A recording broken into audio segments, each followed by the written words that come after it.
the counterpuncher, so far, has held his punches. President Trump exercised uncharacteristic public restraint Monday following an interview on CBS's 60 Minutes in which adult film star Stormy Daniels described, in vivid detail, a consensual sexual encounter with Trump, a relationship the president has repeatedly denied. But privately, the president has lobbed sharp attacks at Daniels and her media tour, calling her allegations a hoax and asking confidants if he is hurting his poll numbers. The president even has griped to several people that Daniels is not the type of woman he finds attractive. Trump, who was among the estimated 22 million Americans who watched the Daniels interview that aired Sunday night, asked staff in the White House if they, too, had watched and wondered what they thought of it. Someone who has spoken to him said, "The president said that he personally did not think Daniels appeared credible," added this person, who has talked to the president about his interactions with the pornographic film star and did not want to be identified discussing them. But publicly,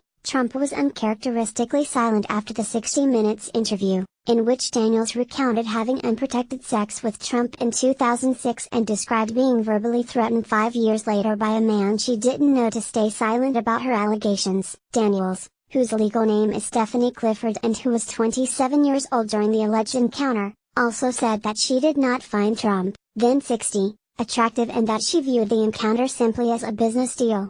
She said that Trump had floated the idea of her appearing on his reality TV show, The Apprentice.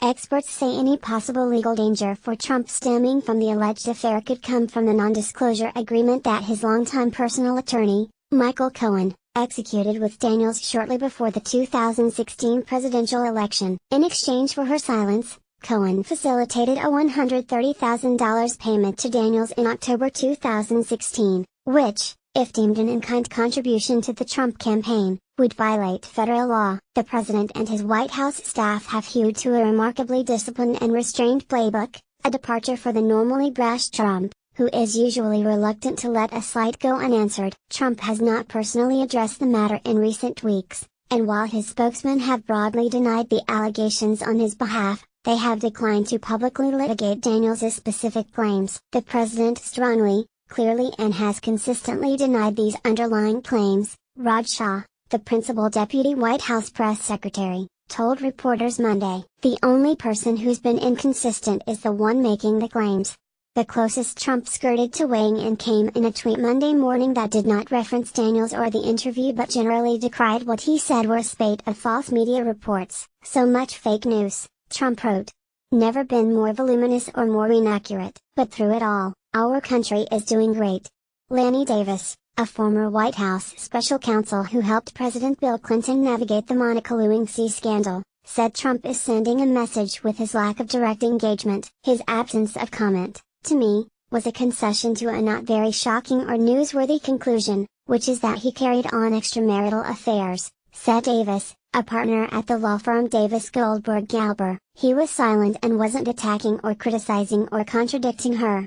President Trump, flanked by Vice President Pence, speaks after signing a $1.3 trillion spending bill last week. Jabin Botsford / The Washington Post, but Daniels has been on Trump's mind. Over the weekend at his private Mar-a-Lago club in Palm Beach, Florida, he talked to friends and club members about the controversy, and on Saturday he dined with Cohen. Trump's friends and advisors have been cautioning him that he has little to gain by getting into a back and forth with Daniels. "He's really not in a punchback mode," said one friend who has discussed the matter with the president in recent days and spoke on the condition of anonymity. "To be candid, everyone is telling him, 'Look, you can't win here, so just do nothing.'" Trump has calculated that the salacious details from Daniels and other women now surfacing publicly will not erode his political support in any meaningful way. "The president has convinced himself," said one Republican in frequent touch with the White House, "that the scandal will blow over, in part because, for decades, Trump deliberately presented himself as a Manhattan millionaire playboy. The president, when he used to be plain old Donald Trump, used to say all publicity is good publicity," said Louise Sunshine, a former longtime executive at the Trump Organization. "He used to enjoy negative publicity because he said even that is good publicity." Trump also believes his base of loyal supporters, including Christian conservatives, will not abandon him, just as they stuck by his side after the Access Hollywood tape was reported in the Washington Post in October 2016. The president is correct believing that his solid group of supporters, including evangelicals and Protestants, are not going to leave him on this issue, said Sam Nunberg, a former Trump campaign aide. He stood for them on judges, which is really the most important issue, and on life, a reference to abortion policy. Nunberg added, I don't think anybody believes that they elected St. Joseph.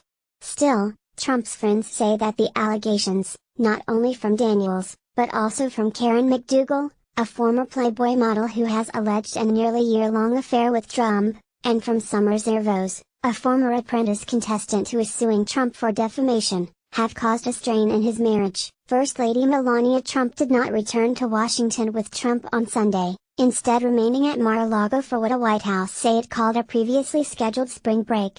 Sunshine, who said she thought Daniels was very believable, said that based on her years working with Trump, she thought he would probably be most bothered by the scandal's impact on his family. I think it probably would upset him because it would upset Melania, it would upset his daughter, Sunshine said. Stephanie Grisham, a spokeswoman for the First Lady, issued a public appeal for privacy that seemed to reference the president's 12-year-old son, Barron, who was born around the time of the alleged affair with Daniels. While I know the media is enjoying speculation and salacious gossip, I'd like to remind people there's a minor child whose name should be kept out of news stories when at all possible, Grisham tweeted. Inside the West Wing, senior officials believe Daniels' account to be largely credible and consider it a serious news story that could deal real and lasting damage to the president, according to one of Trump's advisors. The White House communications team collectively monitors all Daniels developments but has largely tried to leave the official response to Trump's outside lawyers involved in the case, a White House aide said. There is little upside, this person added, in trying to respond to each new twist and turn. We don't necessarily know exactly what happened and all the details, and trying to create a response based on a lack of knowledge is like flying blind, said the aide, who spoke on the condition of anonymity to share private discussions. Once the White House gets into the business of actually responding to it, we'll go down this rabbit hole of just being consumed with all things Stormy. At Monday's briefing, Shah was peppered with questions about Daniels. He tried to avoid answering with much detail and referred some questions to Cohen. Asked whether Trump had watched the 60 Minutes interview, Shah said, I'm not going to get into what the president may or may not have seen. He later added, there are clips of it playing all over, in the morning news shows. Pressed to explain the offer of compensation to Daniels to ensure her silence, Shah seemed to defend the move. False charges are settled out of court all the time. And this is nothing outside the ordinary, he said. Trump's denials of Daniels' allegations have been consistent since his presidential campaign. In 2016, Trump acknowledged to some of his closest political advisors that he had met Daniels but repeatedly denied to them that he ever had a salacious encounter with her. Two people familiar with the matter said, once, when the topic of Daniels came up on Trump's private plane near the end of the campaign, the candidate asked what year the encounter was said to have taken place. These people said, when he was told 2006, he simply shrugged and moved the conversation along, they added. The White House has largely adopted Trump's nothing to see here posture. Republican allies say they have received little guidance, and no official talking points, on how to handle questions about Daniels or the other women. One Republican operative who works closely with the White House described the information vacuum strategy. It's almost like it doesn't exist.